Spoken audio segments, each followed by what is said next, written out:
परीक्षित जी यह कहकर के जब भगवान उस गुफा में प्रवेश कर गए, इधर जैसे ही गुफा में भगवान ने प्रवेश किया है तो क्या देखा है कि उस गुफा में एक पलना पड़ा है, पलना, और पलना पर एक बाला खेल रही है, एक लड़की खेल रही है, और उस लड़की के हाथ में, उस बाला के हाथ में वही मणि है, मणि, उस मणि से वो खेल रही है। और जैसे ही भगवान श्री कृष्ण ने उस मणि को देखा वैसे ही कहा मणि मिल गई, लेकिन ये मणि कन्या के हाथ में है। वो मणि जैसे ही छूट करके उसके हाथों से नीचे गिरी तब तक भगवान पहुंचे और भगवान ने वो मणि एकदम से उठा ली, और जैसे ही वो मणि उठाई है वैसे ही वो कन्या चीखने लगी है, पिताजी पिताजी।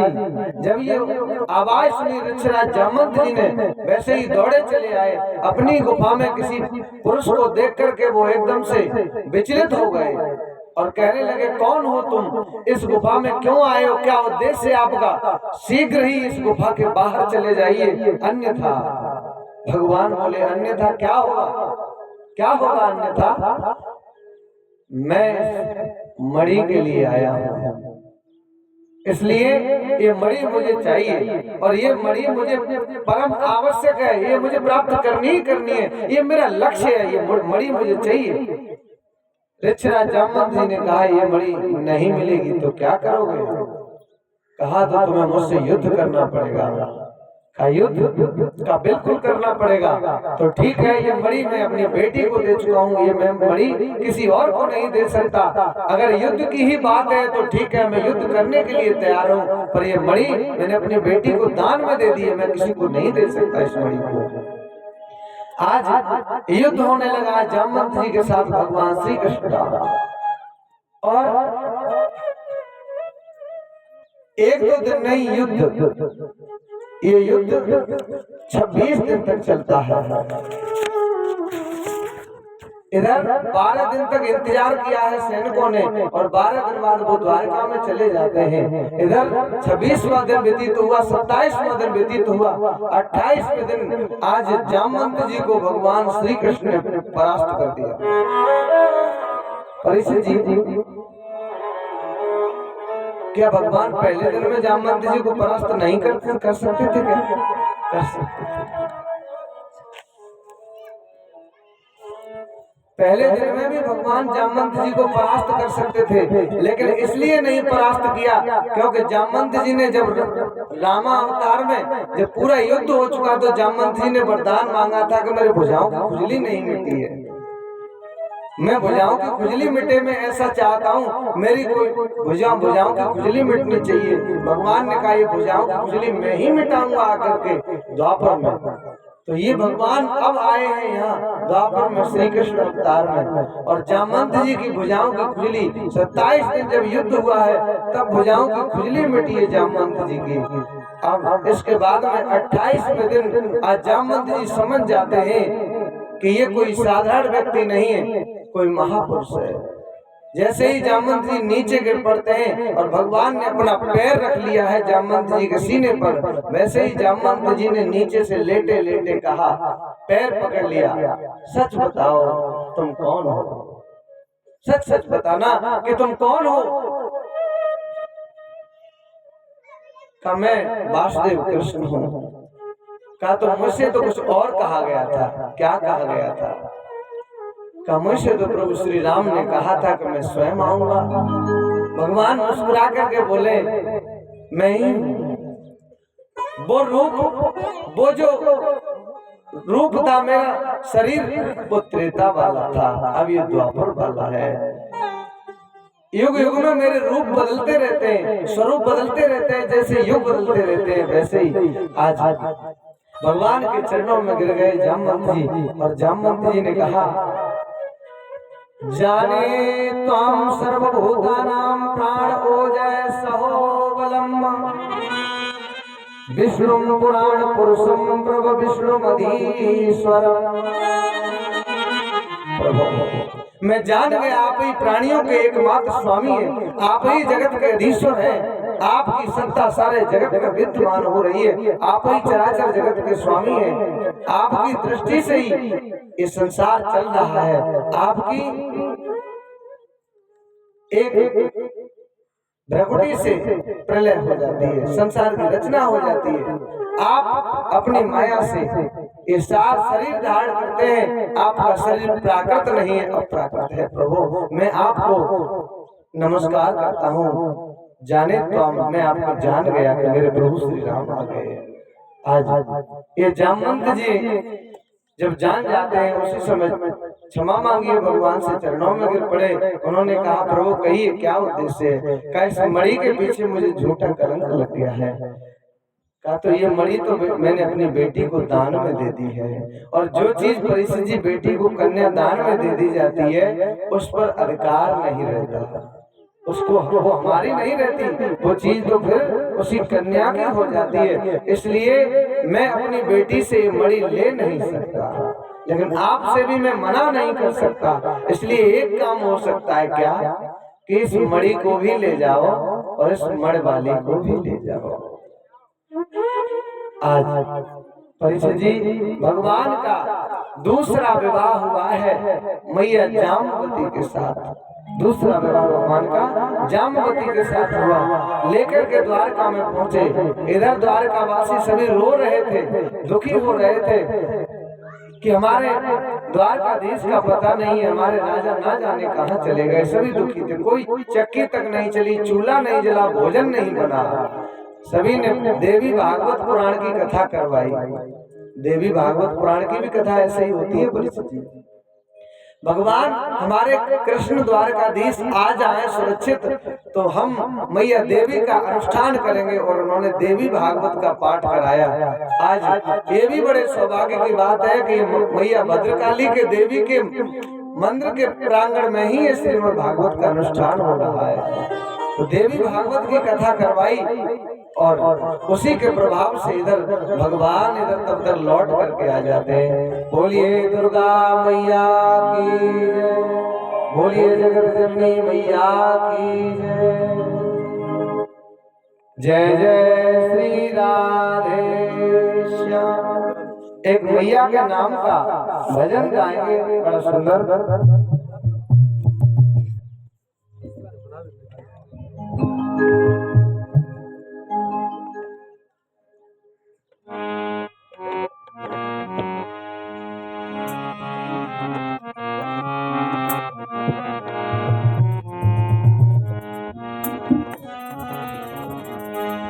मैया चरणों में लगा ले एक बार, छोड़ू ना तेरी चाकरिया। मैया चरणों में लगा ले एक बार, छोड़ू ना तेरी चाकरिया।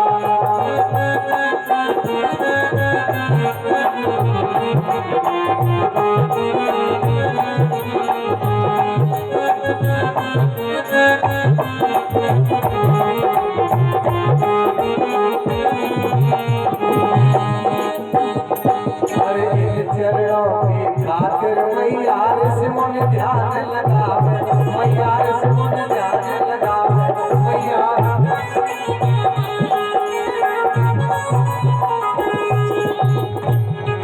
अरे बरस हजारों पड़े रहे पर तो पार नहीं पावे मैया, तो पार नहीं पावे मैया।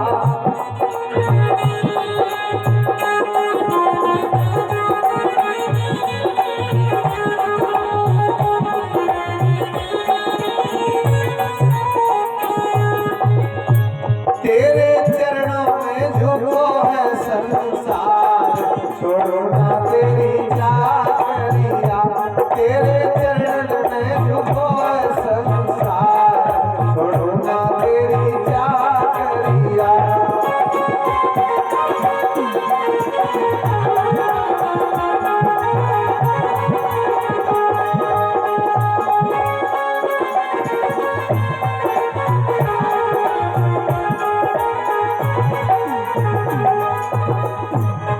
अरे मैं पापी माधम अनाड़ी ना तेरे दर के काबिल। मैं पापी माधम अनाड़ी ना तेरे दर के काबिल।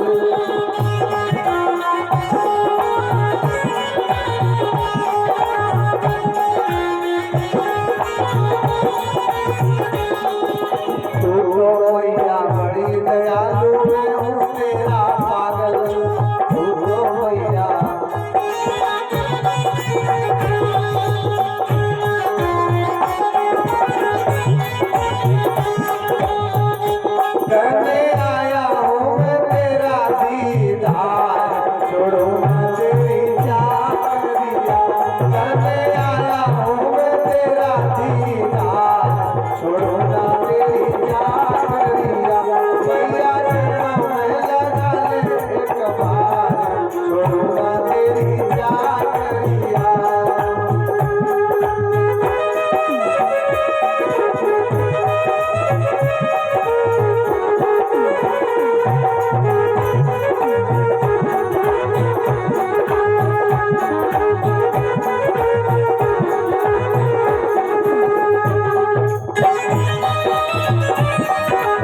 तेरा तेरे काम न आता, मैं तो मंगलवी बेटा तेरा तेरे काम न आता, मैया तेरे काम न आता मैया।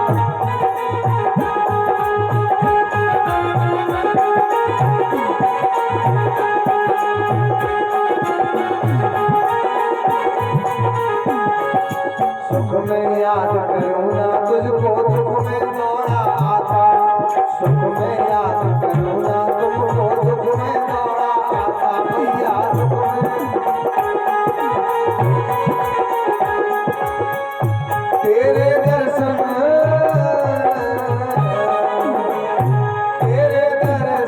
करूँ मैं हर बार, छोड़ू ना तेरी चाकरिया मैया चरणों में लगा ले एक बार, छोड़ू ना तेरी चाकरिया।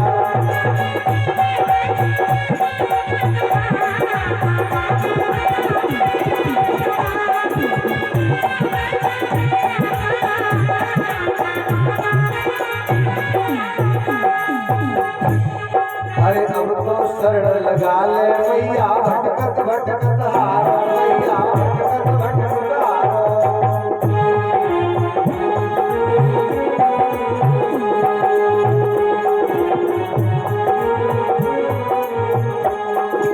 क्या दुनिया में किसी जगह पर मिलो न कोई सहारा मैया, मिलो न कोई सहारा।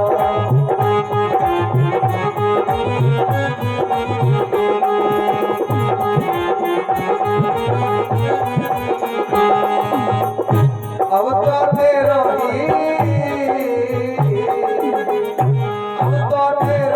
बजो है दरबार, छोड़ो ना तेरी चाकरिया।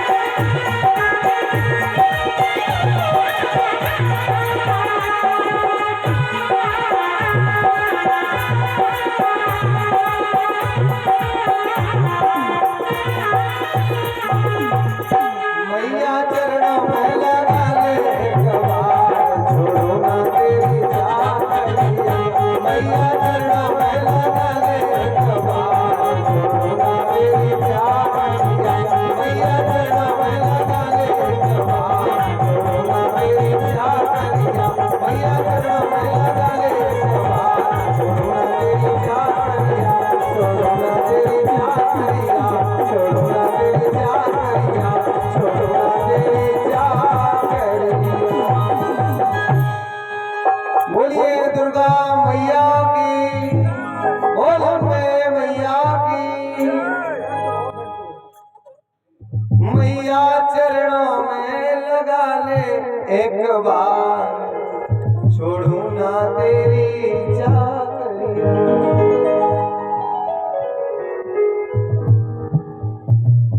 आज इस प्रकार देवी भागवत का अनुष्ठान करवाया और भगवान लौट करके आए, सभी बड़े प्रसन्न हुए। मैया देवी के बार बार मैया देवी को बधाई दी, मैया का शुक्रगुजार किया सभी ब्रजवासियों ने। सुखदेव जी कहते हैं परीक्षित, अब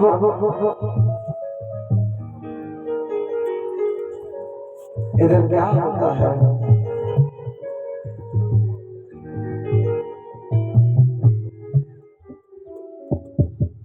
वो मणि जो थी वो मणि ले जा करके आए सत्यजित को दे दी।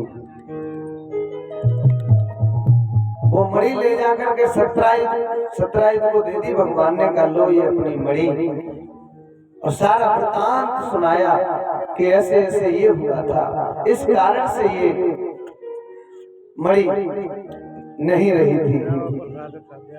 बिल्कुल बिल्कुल।